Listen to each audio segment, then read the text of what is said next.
Selamat pagi menjelang siang.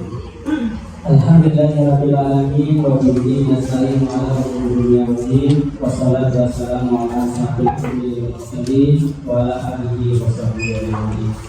Yang saya hormati Bapak Sigit mewakili Dinas Hidup Kota Tangerang.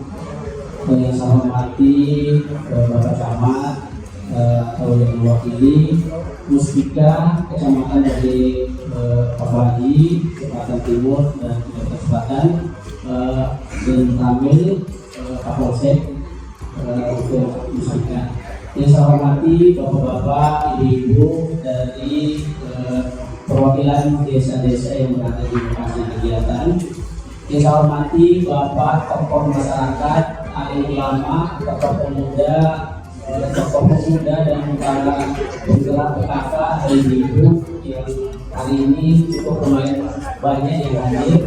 Satu kebahagiaan kami karena biasanya konsultasi publik yang dihadiri bapak-bapak, tapi memang pada kesempatan ini proporsi untuk ibu-ibu luar biasa. Itu satu kesyukuran kami untuk bisa menghadirkan ibu-ibu, sehingga partisipasi ibu-ibu sangat tinggi dalam hal untuk mendapatkan informasi rencana kegiatan. Yang saya hormati mungkin dari bapak-bapak yang biasa sebutkan satu persatu. Yang saya hormati dari perwakilan PT Bumi Bandara Indah beserta konsorsium. Nanti akan kami sampaikan bahwa perusahaan ini terdiri dari 3 perusahaan untuk untuk melakukan pembangunan perumahan bergabung dan biasa, zona campuran atau bejus, beserta sarana penunjang lainnya. Bapak-bapak dan ibu-ibu yang kami hormati, izinkan kami selaku mitra atau mendampingi atau konsultan studi lingkungan untuk rencana kegiatan ini. Mohon izin untuk berdiri.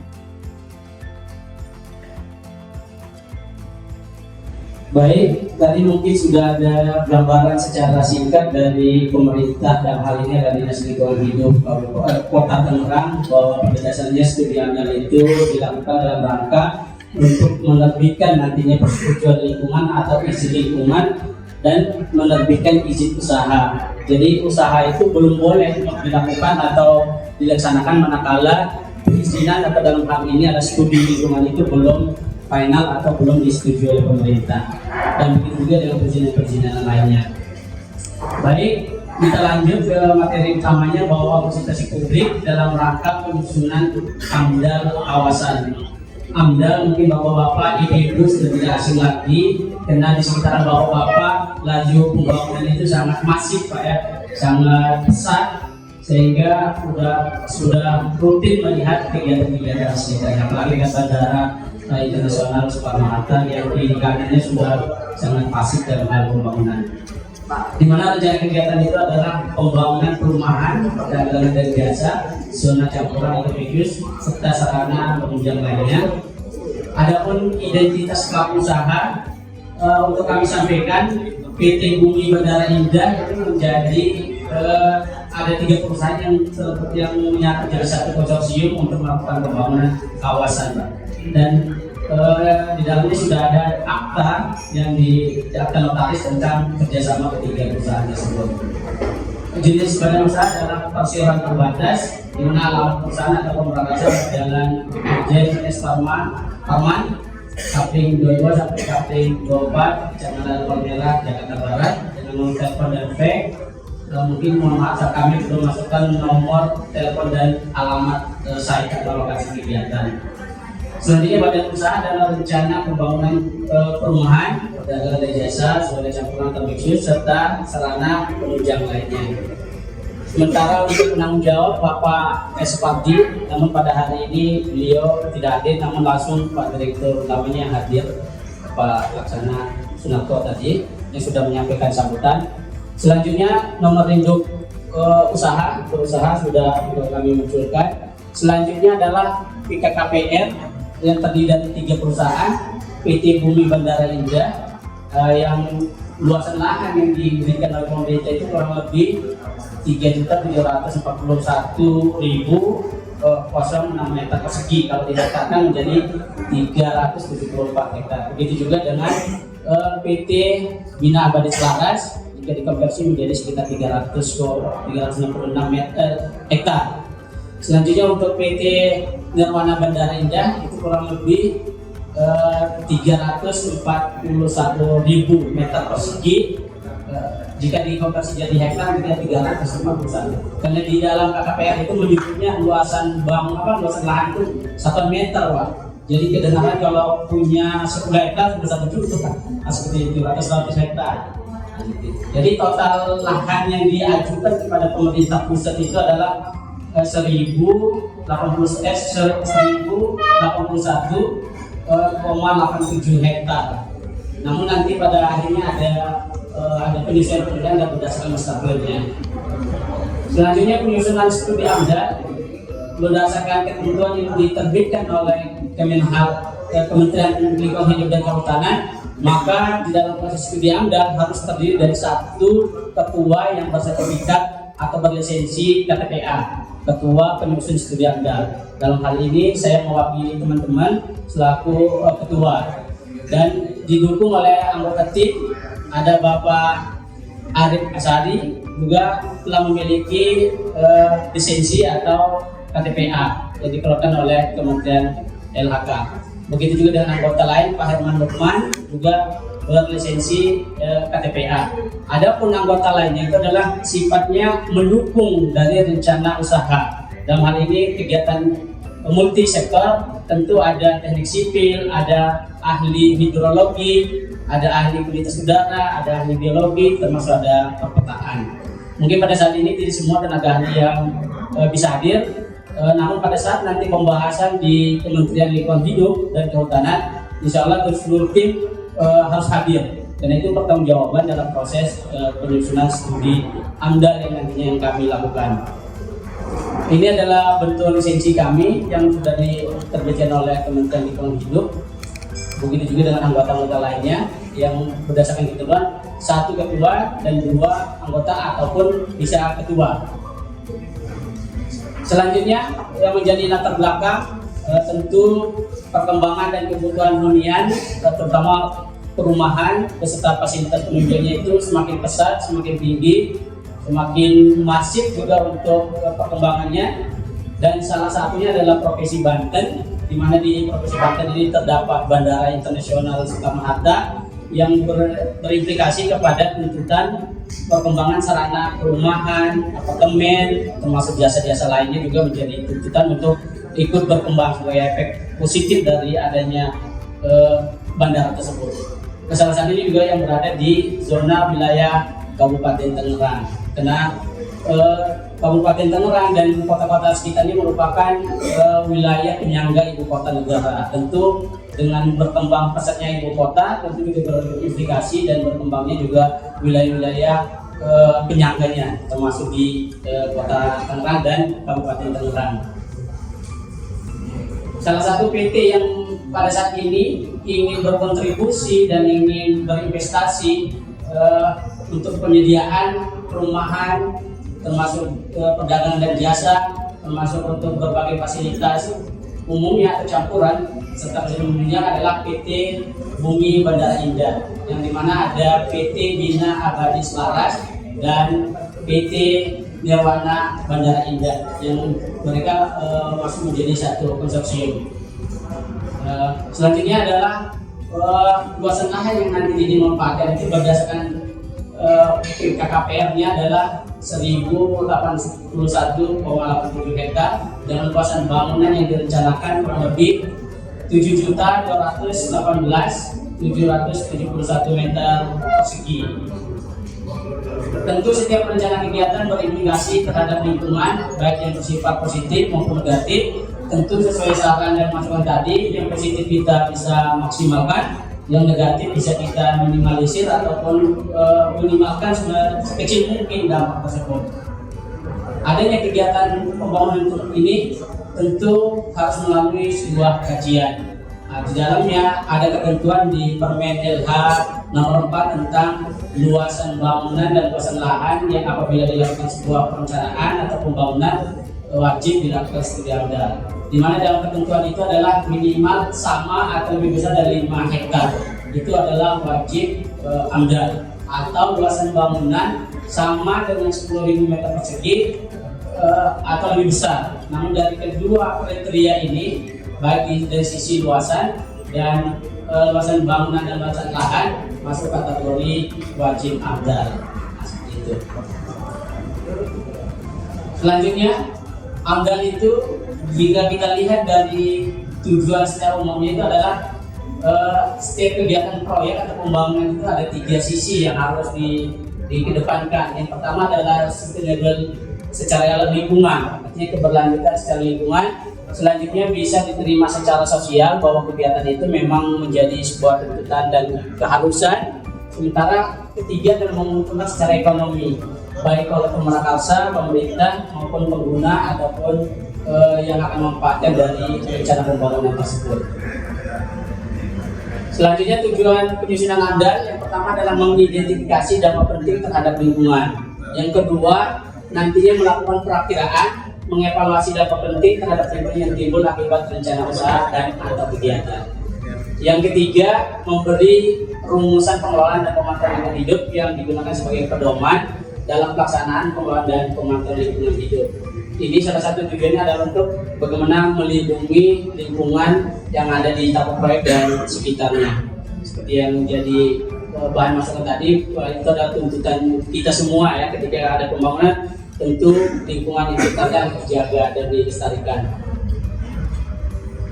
Selanjutnya AMDAL itu berupa dokumen, bapak-bapak, ibu-ibu, mungkin bapak-bapak yang sudah pernah melihat dokumen yang tebalnya kalau dulu-dulu cukup tebal. Namun pada saat ini sudah dipersingkat, makanya istilahnya kalau KA itu dulu kerangka acuan, sekarang jadi formulir kerangka acuan. Walaupun pada akhirnya belum bisa diformat seperti formulir lainnya, formulir yang isinya 5 lembar atau 10 lembar, tetap juga isinya tebal dengan berisi perencanaan, terus tentang tenaga ahlinya, terus izin-izin yang sudah dimiliki, mau tidak mau tetap juga tebal. Walaupun pemerintah sudah ingin bahwa studi AMDAL itu adalah yang simpel, praktis, dan ekonomis dalam penyusunan dan lain-lainnya. Nah, seperti itu. Dan AMDAL itu adalah dokumen hukum. Dikatakan sebagai dokumen hukum karena setiap yang dilakukan dalam proses penyusunan itu mengacu kepada hukum-hukum yang berlaku di Indonesia. Baik tentang aturan-aturan daerah, peraturan-peraturan di tingkat kementerian, peraturan-peraturan di bidang sektor tertentu, termasuk undang-undang. Dalam hal ini adalah undang-undang pengelolaan lingkungan hidup, termasuk mengacu kepada undang-undang Cipta Kerja. Selanjutnya adalah dokumen AMDAL itu disebut dokumen publik. Kenapa? Dokumen ini bisa diakses kepada masyarakat luas. Silakan bapak-bapak, ibu-ibu, jika ada pembangunan lantas ibu-ibu ingin mengkaji atau ingin melihat dokumennya, datang ke Dinas Lingkungan Hidup atau instansi terkait. Bahkan di beberapa daerah tertentu yang sudah bisa dilihat dokumennya melalui websitenya, apakah Dinas Lingkungan Hidup ataupun di kementerian, misalnya kegiatan A memiliki izin atau belum. Jadi bapak-bapak bisa mengaksesnya. Apalagi saat ini sudah ada yang namanya AMDAL.net. Jadi tim penyusun bisa mengupload data-data riset atau penyusunan AMDAL-nya dan bisa diakses oleh masyarakat umum. Nah, seperti itu. Selanjutnya AMDAL disebut sebagai dokumen ilmiah karena dalam proses penyusunannya itu adalah mengacu kepada kajian-kajian ilmu pengetahuan yang terkini, yang teruji dan terukur. Misalnya tentang rekayasa lalu lintas. Bagaimana sih cara penanganan ketika terjadi kemacetan atau crowding sebuah titik. Jadi harus ada rekayasa. Termasuk tentang kemampuan daya dukung infrastruktur, misalnya membangun jembatan ataupun jalan layang. Jadi secara ilmiah bisa terukur. Jika dengan material sekian, kemampuan daya dukungnya sekian. Nah, seperti itu. Jadi AMDAL itu mengkaji berdasarkan kajian dokumen ilmiah, disebut sebagai dokumen ilmiah. Selanjutnya AMDAL itu nanti ada 3 Pak ya. Artinya ada formulir KA. Kalau formulir itu jika kegiatan itu masih baru, jika kegiatan itu sudah berjalan maka ada istilahnya adendum AMDAL dan KLPL. Dan kedua ada namanya ANDAL, analisis dampak lingkungan. Yang ketiga ada KLPL, rencana kelola lingkungan dan rencana pemantauan lingkungan. Selanjutnya ada dasar hukum studi AMDAL itu adalah Undang-Undang Nomor 11 Tahun 2020 tentang Cipta Kerja, di mana ini mengacu tentang bagaimana percepatan investasi termasuk dengan pembangunan dengan menciptakan lapangan kerja sebesar-besarnya sebanyak-banyaknya seperti itu. Itu dan diharapkan dari terbitnya Undang-Undang Cipta Kerja. Termasuk ada peraturan pemerintah nomor 22 tahun 2021 tentang penyelenggaraan perlindungan dan pengelolaan lingkungan hidup atau disebut P3LH. Selanjutnya ada Permen LHK nomor 04 tahun 2021 tentang daftar usaha atau kegiatan yang wajib dilengkapi AMDAL. Nah, itu yang jadi konsen untuk kami dalam proses penyusunan AMDAL. Selanjutnya yang tidak kalah penting adalah seperti yang disampaikan Pak Sigit tadi adalah keterlibatan masyarakat sejak awal. Nah, maka di dalam AMDAL ada yang namanya pelibatan masyarakat dalam proses AMDAL-nya. Ini adalah pedomannya atau dasar hukumnya, ada Permen LH nomor 17 tahun 2012 tentang proses keterlibatan masyarakat dalam studi AMDAL dan izin lingkungan. Selanjutnya PP Peraturan Pemerintah nomor 22 tahun 2021 tentang penyelenggaraan perlindungan dan pengelolaan lingkungan hidup mencakup di dalamnya ada proses perlibatan masyarakat. Bahkan dalam satu momen dari kementerian menyampaikan ketika AMDAL itu dan pembentukan masyarakat dalam proses studi AMDAL yang melibatkan masyarakat, maka masyarakat itu dikawal, tidak hanya sebatas dari awal begitu saja dihadirkan seperti itu terus membangun tanpa melibatkan lagi, tapi bagaimana usaha itu sejak awal berjalan membangun sampai beroperasi masyarakat itu dilibatkan. Seperti itu amanah dari Kementerian Lingkungan Hidup tentang bagaimana keterlibatan masyarakat dalam proses studi AMDAL. Tujuan dari konsultasi publik berdasarkan PP 22 tahun 2021 tadi bahwa masyarakat mendapatkan informasi mengenai rencana usaha atau kegiatan yang berdampak penting terhadap lingkungan. Kedua, masyarakat dapat menyampaikan saran, pendapat, dan atau tanggapan atas rencana usaha kegiatan yang berdampak penting terhadap lingkungan. Biasa kami sebut itu adalah berdasarkan PP 22 itu adalah SPT, saran pendapat tanggapan. Jadi Bapak-Bapak silakan memberikan saran, pendapatnya, termasuk tanggapannya. Selanjutnya adalah masyarakat dapat terlibat dalam proses pengambilan keputusan terkait dengan rekomendasi kelayakan atau ketidaklayakan atas rencana usaha atau kegiatan yang nantinya berdampak penting terhadap lingkungan. Jadi intinya nanti itu masyarakat sejak awal akan dilibatkan dalam hal ini dari sejak awal untuk diskusi, masukan saran masukannya apa, kami catat, kami masukkan di dalam dokumen yang nanti dibahas. Apakah kami tuangkan atau tidak, Bapak ikuti. Nah, seperti itu. Jadi jangan sampai hanya manis di awal, tapi di perkembangan ternyata tidak dimasukkan atau saran-saran itu lewat begitu saja. Nah, itu. Jadi makanya ada pembentukan wakil masyarakat yang duduk sebagai anggota komisi AMDAL, anggota penilaian nantinya. Nah, ini selanjutnya adalah masyarakat yang diikutsertakan dalam proses AMDAL berdasarkan Permen LH nomor 17 tadi. Ada yang namanya masyarakat pemerhati, ada masyarakat terkena dampak langsung, ada masyarakat yang terpengaruh atas keputusan dan proses AMDAL. Jadi bapak-bapak yang hadir ini ada sebagian besar masyarakat yang akan terkena dampak langsung karena berada di lingkar kegiatan, berada bersinggungan langsung dengan lokasi proyek. Nah, seperti itu. Nah, ini adalah bagian tahapan proses studi yang kami lakukan. Pada saat ini ada setelah persiapan, ada pengumpulan dan konsultasi publik, nanti ada pengumpulan data sekunder dan lapangan survei awal. Kami lakukan pengolahan dan analisa data, baru dokumen draft formulir. Selanjutnya pembahasan di kementerian, tim teknis. Kalau di KA, bapak-bapak wakil masyarakat belum kami dilibatkan. Setelah terbit surat rekomendasi KA, baru kami pengambilan sampel lagi, pengolahan misalnya udara, air, wawancara masyarakat, kesehatan, termasuk melihat lalu lintas, itu kami lakukan pengkajian. Selanjutnya ada pembahasan. Nah, pada saat pembahasan ini bapak-bapak yang nantinya ditunjuk itu hadir untuk ikut menilai dokumen AMDAL itu. Selanjutnya diterbitkan persetujuan oleh LHK untuk mendapatkan persetujuan lingkungan, baru bisa dilakukan pembangunan. Jadi tahapannya seperti itu bapak-bapak, ibu-ibu. Selanjutnya kegiatan ini juga kami sudah umumkan di media harian Tangerang Express edisi Kamis 27 April tahun 2023 dengan tujuan sama Pak untuk mendapatkan saran pendapat dan tanggapan masyarakat secara luas. Silakan bapak-bapak mengirimkan saran masukannya di dinas terkait, ada dinas lingkungan hidup Kabupaten Tangerang, ada dinas lingkungan provinsi, ada juga KIHK. Karena di sini Tangerang tidak kami masukkan karena secara lokasi pada saat itu tidak tercantum. Selanjutnya lokasi kegiatan tadi sudah berkali-kali disampaikan untuk lokasi, dan untuk jadi catatan setelah Pemerakarsa salah satu desa atau kelurahan laksana setelah di overlay dengan perizinan dan lainnya berada di luar izin usaha. Jadi mungkin pada saat ini mungkin dari laksana tidak ada yang hadir Pak ya. Izin pada saat. Oh ada Pak. Oh ya mohon maaf mungkin begitu. Mungkin tapi di lokasi di dalam site plan-nya itu tidak, desa itu tidak masuk. Tapi mungkin undangan sudah bisa berlaku. Mohon maaf Pak mungkin kalau ada kesalahan informasi. Selanjutnya ini Pak, jadi izin-izin tadi itu diberikan oleh pemerintah Republik Indonesia dalam bentuk perizinan usaha berbasis risiko. Jadi ini ada nomor, ada luasan lahan, dan ada koordinatnya kalau berdasarkan lembaran lengkapnya.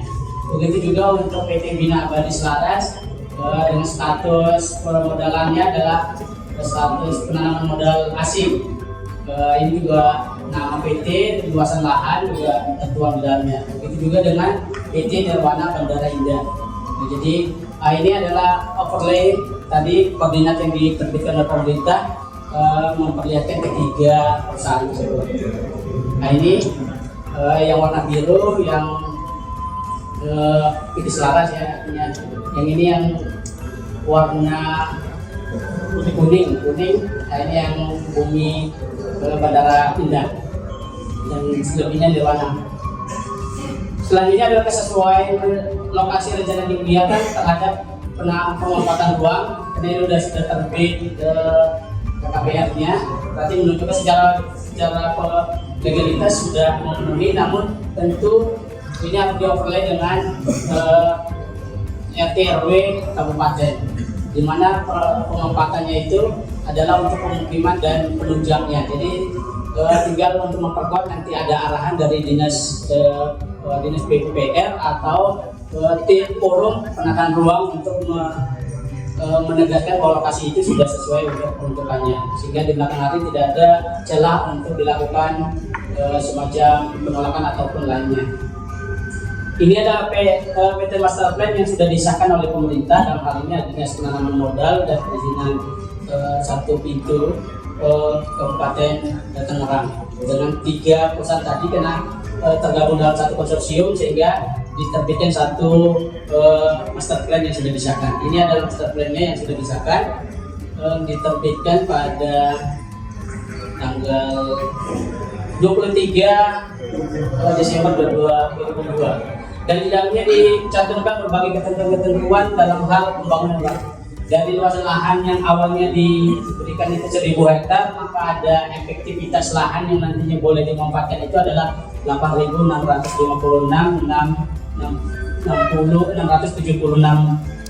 hektar, sehingga ada kelebihan lahan yang direncanakan itu ada pemanfaatan untuk jalan dan jembatan dan lainnya.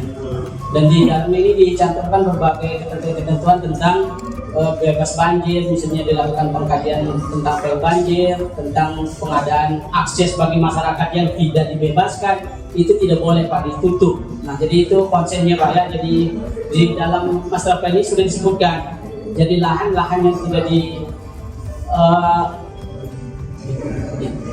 yang tidak dibebaskan oleh perusahaan atau masyarakat tidak mau melepaskannya, akses yang sudah dimiliki saat ini tidak boleh ditutup. Nah, itu ketentuan yang dimuat di dalam master plan ini, dan banyak hal yang dicantumkan di dalamnya untuk ditaati dan dipatuhi oleh Pemerakarsa. Jadwal pelaksanaan secara paralel Pak, karena ini akan dibagi menjadi 6 distrik Pak ya, kalau yang saya di 10 Pak ya.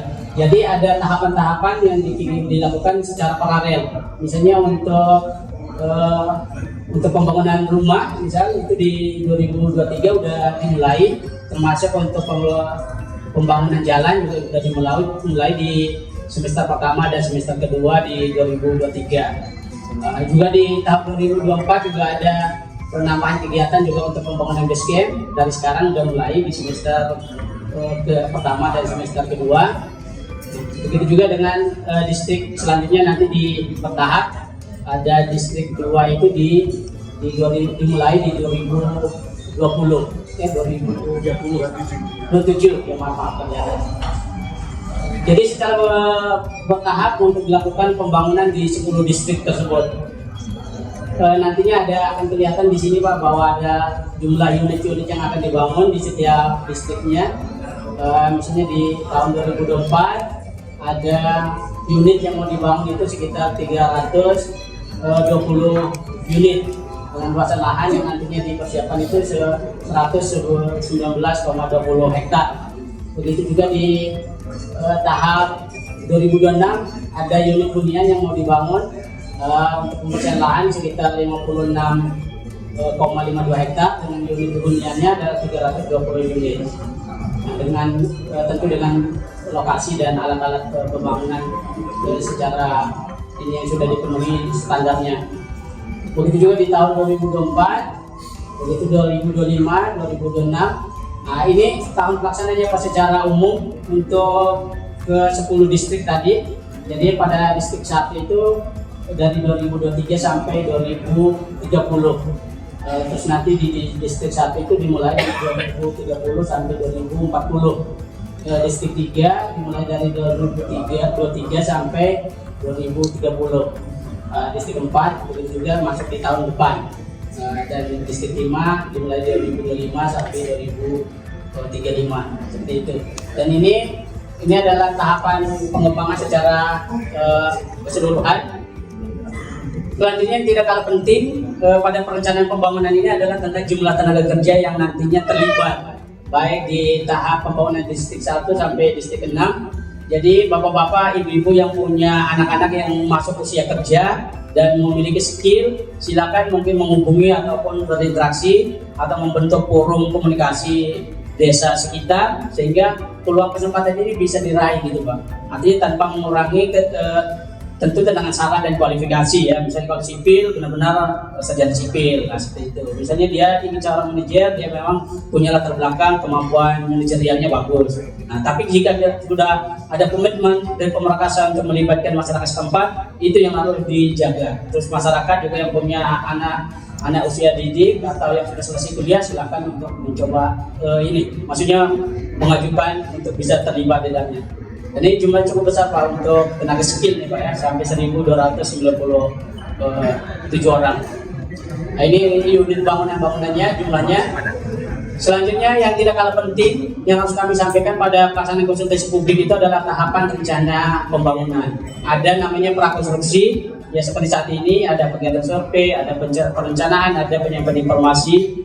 Selanjutnya di tahap konstruksi mulai ada mobilisasi alat dan material, ada mobilisasi tenaga kerja, pembangunan base camp, pembangunan unit perumahan, termasuk apartemen, fasilitas penunjang, penataan base camp, termasuk di tahap operasional tentunya.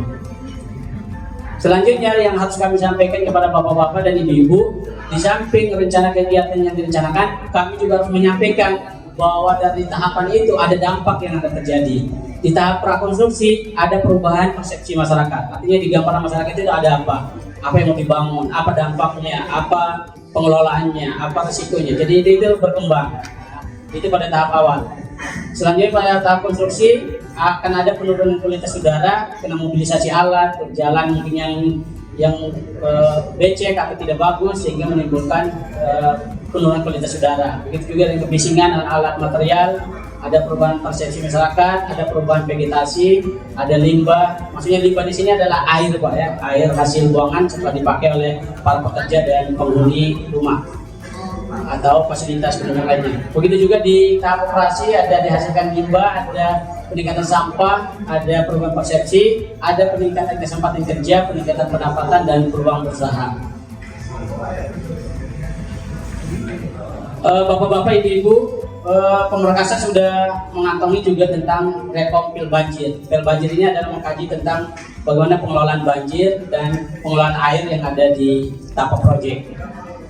Sehingga di dalamnya rekomendasinya banyak, misalnya membuat gorong-gorong, membuat saluran drainase, membuat saluran pembuangan, termasuk ada resapan, seperti itu. Termasuk air limbahnya dikelola sebelum dibuang ke badan penerima, sehingga memenuhi baku mutu dan memenuhi ketentuan-ketentuan yang dituangkan oleh pemerintah terhadap tentang pemenuhan baku mutu limbah cair, termasuk limbah B3 jika itu menghasilkan limbah 3 untuk usaha-usaha operasional alat berat.